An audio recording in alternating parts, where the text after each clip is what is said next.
I never see any human waste at the beach. Very clean.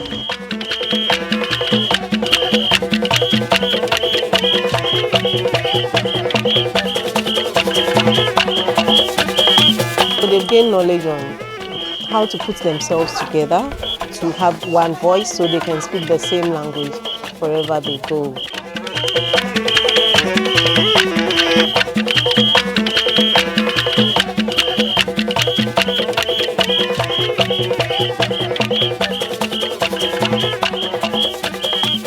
The oysters are much bigger and they are having more money even though the time is short.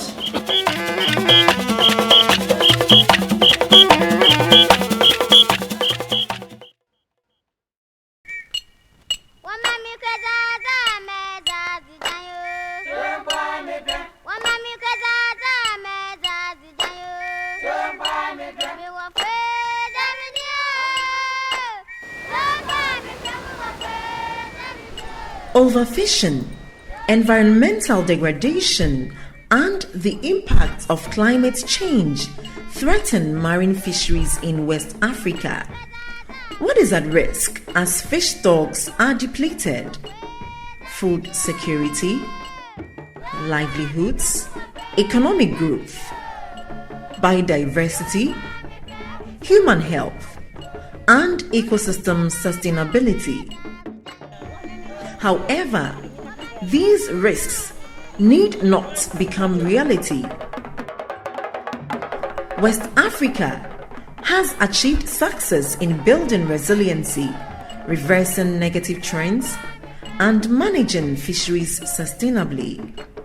So, what do these solutions have in common?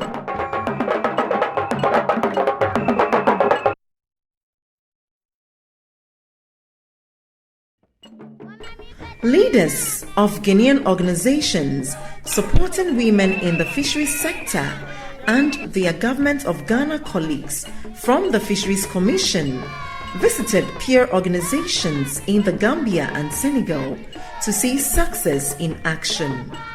They sought to learn how women have been included and empowered in fisheries management and post-harvest improvements. bu njëkk dañ ci sonnoon torop waaye léegi nag ñun itam santañ ci yàlla bu baax lu tax santañ ci yàlla njànga bi moo ñu santal wa yàlla bu njëkk pax bu em nii lañ doon def danga lakka ba ganaar yi sab doo pare waaye léegi fi mu nekk dañoo lakka léegi ñu jeexal. And to see how their leadership and individual and collective actions can make the difference between this and this, and between this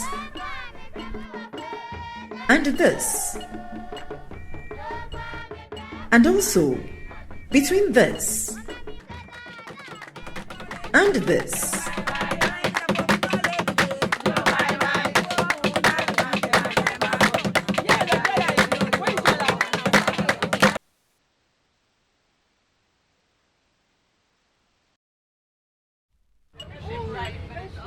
The 10-day visit, organized by the USAID Ghana Sustainable Fisheries Management Project, SFMP, opened the eyes of the women leaders from Ghana, showed them what was possible, and answered their questions about how women can chart the future of fisheries management in West Africa. Here in Gambia, women have voice. They can speak about their problem, they really talk, and they know how to push their problem. Although the leader is there because they have been trained through the projects they undertook, they know how to voice their problem out. But Ghana, a few of them can contribute during decision making. In the Gambia, the Tri-Oyster Women's Association of 500 women from 15 oyster harvesting communities have been granted exclusive use rights and management responsibility for the oyster and cockle fishery in the Tanbi Wetlands National Park by the national government under a gazetted oyster and cockle co-management plan. The most surprising thing is that they've been able to make something be put in their law so that it can protect what they have and then their resources. That is not easy to come by, especially with the kind of relationship they have. It's not easy to convince a government who can single-handedly say, these are women who are just somewhere doing their own thing, and I have this issue, put it in your law.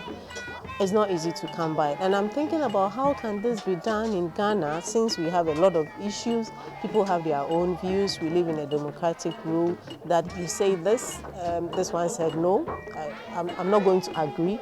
So it's really something I think we should think seriously about it, and that's really a plus for Gambia. They are the first and so far only women's association in sub-Saharan Africa to be granted such authority and responsibility by a national government. They manage every aspect of the value chain, from ecosystem stewardship to harvesting to processing to marketing. This effort was supported by the USAID Banafa project. In those days, we have the oysters and cockles only for food. But nowadays, we have all our livelihood there. We have money for our children's education, feeding, our gardens, our health, our dressing, everything from that river. In the Alahain River estuary on the border of the Gambia and southern Senegal, Tri-Oyster Women initiated a collaboration with Senegal women oyster harvesting communities. We have group farming, farm for the whole association, and also if you are ready, you can do. And when even you call us for help, we will go and work for you. So we have tried in each community, we all go and then help them and show them how to, and show the valuable place. That's what we did. So they all have their small community farms. In Senegal, women are represented and participate actively in the local committee for artisanal fisheries. These women are decision makers and actors in the recently approved Sardinella management plans. In both the Gambia and Senegal, women are represented among fisheries department staff and actively support both men and women at landing sites.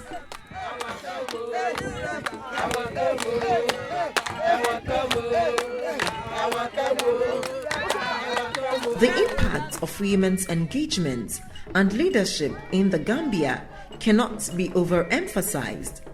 Since 2012, the Gambia has seen sustainable oyster and cockle management measures in the Tanbi wetlands, an 8-month closed season, a minimum oyster size requirement, and a ban on cutting mangrove roots to harvest oysters. I learned this is 8 good months closed season, and they've all accepted and they know the importance of closed season. I was also impressed, and I know that if we do it back in Ghana, it is going to help us. Compliance of management measures and monitoring are self-managed by the tri-women as government capacity is limited. It was not easy to get people to sit down doing nothing for 8 months and just harvest 4 months. But they themselves, they realized this was their making. They are the ones who said this is what they were to do. And they realized that yes, the oysters is much bigger during these 4 months. It's difficult for us, but we appreciate it. But we have to develop other alternative livelihoods.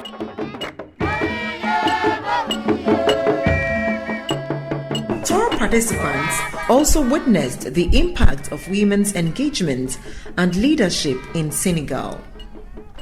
Sustainable Sardinella fishery management measures, closed seasons, minimum mesh size requirements, bans on night fishing, bans on catching juveniles, bans on buying juveniles for processing and marketing, participatory compliance and monitoring by users as active stewards of the resource, use of best practices for processing that include improved hygiene at fish landing and processing sites, raised drying racks, use of more environmentally sustainable fuel for smoking, and improved processing center that meets international standards. And they asked, how did you get here and how can we get there too?